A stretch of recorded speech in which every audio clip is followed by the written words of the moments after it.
All right, guys. Aleister Crowley, 9/11. Facthunter, George Hobbs, Mr. William Ramsey investigates. How are you guys tonight? Great. Doing Today? good. Rather great to be with you again. Awesome to have both of you in one room together because I reckon together we have an amazing range of knowledge across all subjects. It's really cool, especially with the whole 9/11 thing. So we were talking before, and you said that maybe we should touch on Aleister Crowley and lead on into how that shows through into the 9/11 stuff. Sure. Do you reckon I that's think a good that's idea? the way I laid out my book. So just Yeah. step by step. Yep. Step by step. All right. Well, why don't you start, Mr. Ramsey? Aleister Crowley was born in London, in England, in 1875. He died in 1947. He came from a wealthy family. He was the only child.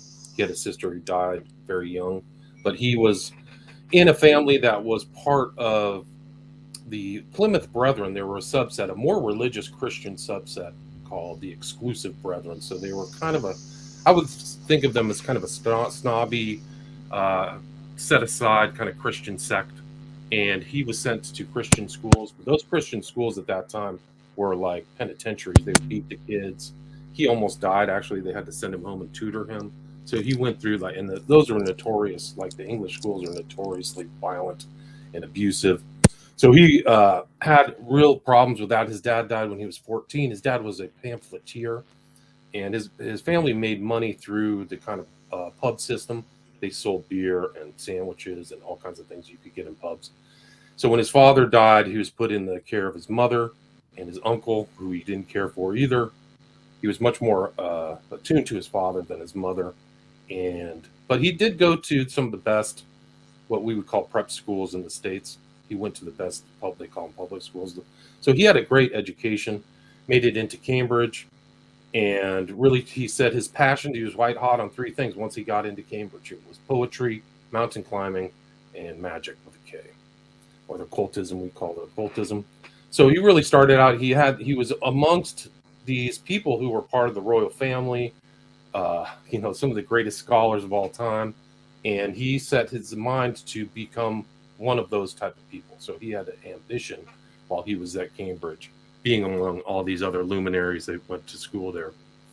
So with his family money, he set out to like really devour and read late at night all kinds of material, Latin, Greek, but occult material too. He joined the Golden Dawn after he got done. He didn't actually get a degree at Cambridge. He thought it was beneath him to actually get a degree. So he had a kind of a contemptuous view of Cambridge, like he was above it. So he got out. He went to the Golden Dawn, which was kind of an elite magical fraternity. It was post-Masonic. So he went through Masonry, then he got into the Golden Dawn and really started off a long-term career with his family money. Never really worked a real job. Excuse me. Never really worked a real job because he had this family money. When his mother died in the early, I think 1910, his inheritance to today's value would be like 20 million pounds, like huge amount of money. So he successfully squandered it all. So then his interest in poetry, he was writing poetry, he was putting out books under fake names, put out a lot of literature, and a lot of even Crowley scholars have never, to my knowledge, compiled all of his written work. He was really a literateur. So he was he was writing all the time. He was really a master of English prose. I have to give him credit for that. So he had very powerful means of expression. No TV at that time, no radio. So that was kind of the means of getting his work out. He went 2 trips to India to go mountain climbing on mountains that had not been ascended at that time. One was called Kanchenjunga, and another was Chogori. And those were disasters. The second one was a disaster, and Crowley was never invited back for any mountaineering adventures. You're muted. Why do you think he found it so important to climb those mountains? Do you think that had something to do with like the magic? It's a good question. I think that he was an adventurer. I think that what had happened, because he had gotten sick in those prep schools, he had beaten and stuff. His family tried to rehabilitate him through exercise. So he was going to like the cliffs of Dover and some places on the coast of England to kind of climb. And I think that it just became an interest for him. I think that was his adventure. He really was an adventurer. I mean, those parts of his character, like you can belittle him, but he really had he had that adventuresome streak. So he was always traveling. So you can't really trace. People have probably tried to trace, but like imagine like going to school, then having a week off, going to Switzerland to climb, coming back, traveling to France. He wasn't encumbered by financial problems. He could just move around. So he was constantly traveling. And so I think that those big at that time, that was really the most daring, adventuresome thing you could do, was try to go to India and climb these huge mountain ranges before Everest. So it was like Kanchenjunga and Chilgori were the two ones. But, and he was very extreme. He was really extreme. So that kind of makes sense if you look at his personality as well. I think so. Those are dangerous at that time. You have to look at the technology they had. They just started using crampons. Like he climbed in Mexico.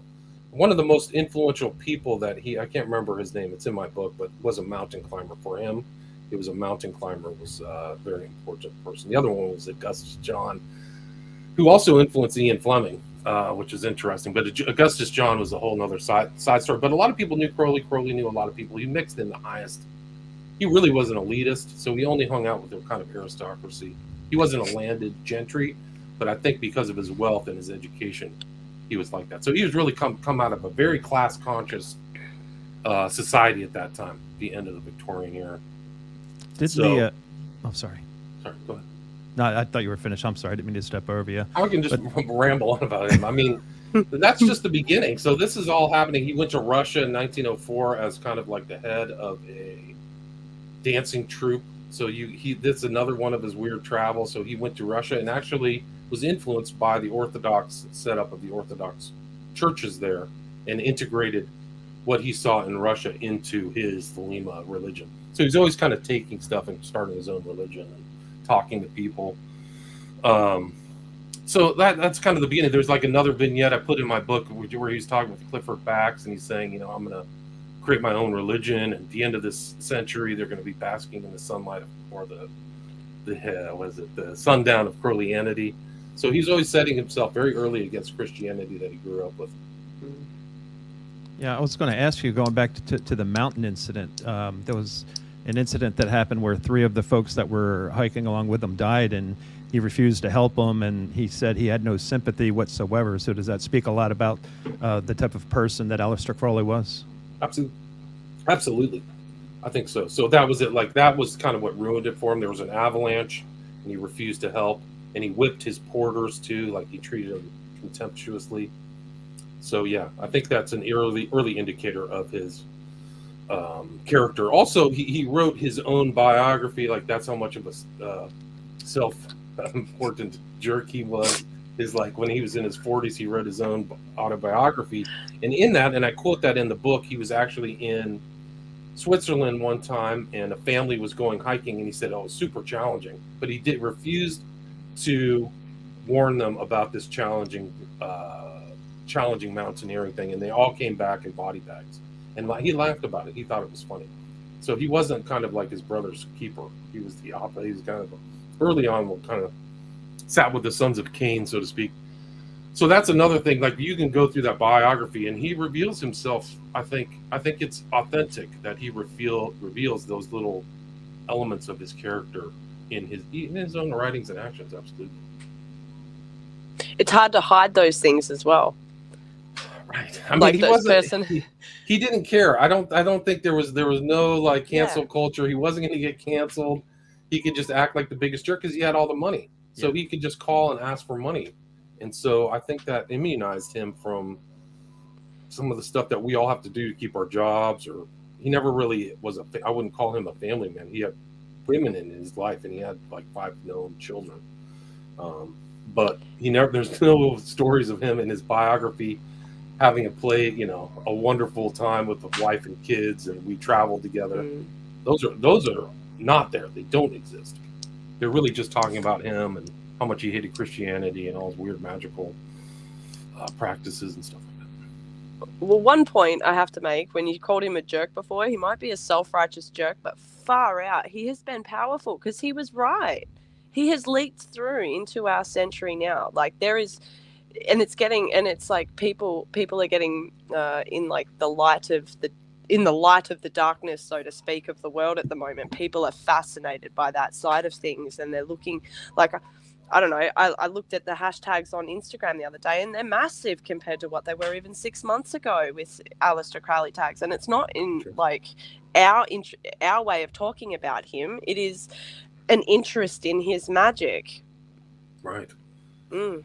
I mean, my understanding here in LA, like that's the magic and the kind of occultism is the religion of the next generation, of the next kids in high school and things like that. They're de-Christianized.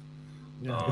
Isn't that the reason why so many people are so fascinated out in your neck of the woods with like Marina Abramovich?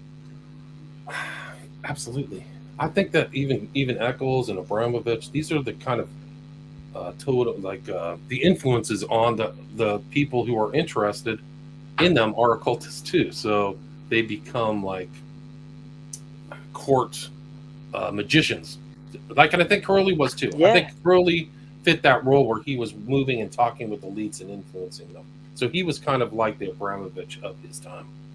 Absolutely.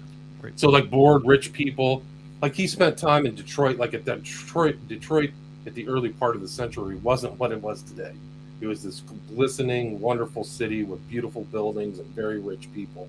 And Crowley was there chatting with them. He had like the earlier peyote, called it a different name at the time, but he was dosing people with peyote and, you know, becoming kind of like he called himself the priest to the princes. Like, so he was like the priest to the kind of princelings or the rich people who identified with his ideas. So a lot, you know, it's kind of he had a very classist, he was really a neo-feudalist. He believed feudal system was optimal. He never actually complained about anything that he was the beneficiary of, wealth and knowledge. He just said that the cows shall be cows and we will shear them and have their meat and the slave shall serve. So I think Crowley was definitely kind of like a precursor to a lot of these other people who are like magicians and occultists like Abramovich today, who communicates with spirits just like Crowley did. So I mean, we can keep going. Crowley then comes to the States. He's definitely confirmed to be an intelligence asset by the time he gets here in 1914. For M16? What's that? For M16? Well, the UK? British intelligence service has changed through different types. Back then it was called the Secret Intelligence Service, the SIS.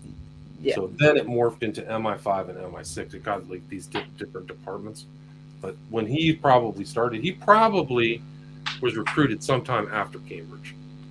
And do you think maybe an asset? Do you think maybe it happened at Cambridge? There's lots of reports of those things happening at Cambridge, Absolutely. like There's through there.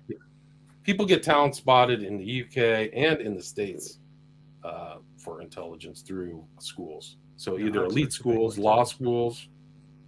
Like I mean, I don't want to go into. People get talent.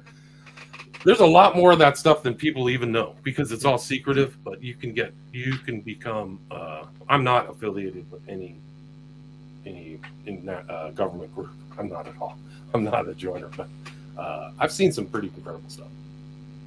Like within the last 20 years. So Crowley, maybe the facts aren't there. There's a huge secrecy act in the UK, and there's probably government files about Crowley, but we just don't have access to them. And a lot of these guys took it very seriously. Like they even Ian Fleming, before his death, said, "Yeah, I could tell you stories, but I'm under the Secrecy Act. I cannot tell because they'll kill you. You can get tried, and some people did get hung." Like, wow. Especially when it's a serious environment like World War II. Yeah. Like, they didn't screw around. And Crowley always had, like, he had these public acts and weird things he was doing for the benefit of the Irish Republic in the New York, but he was always allowed to come back to the UK. And I think that's very telling. So people who said he's a traitor, and there's all kinds of stuff in, like, John Bull and these other kind of news rags that back in the day complaining about Crowley. But they always let him back in. So I think, and he, there's a kind of a letter, I think it's in the book, that he sent to Churchill, I think, saying, "Hey, I can talk to Hess. I have these references. If you want me to kind of, debrief him, I'm at your service." So he was doing stuff like that all the time. So he was definitely an asset.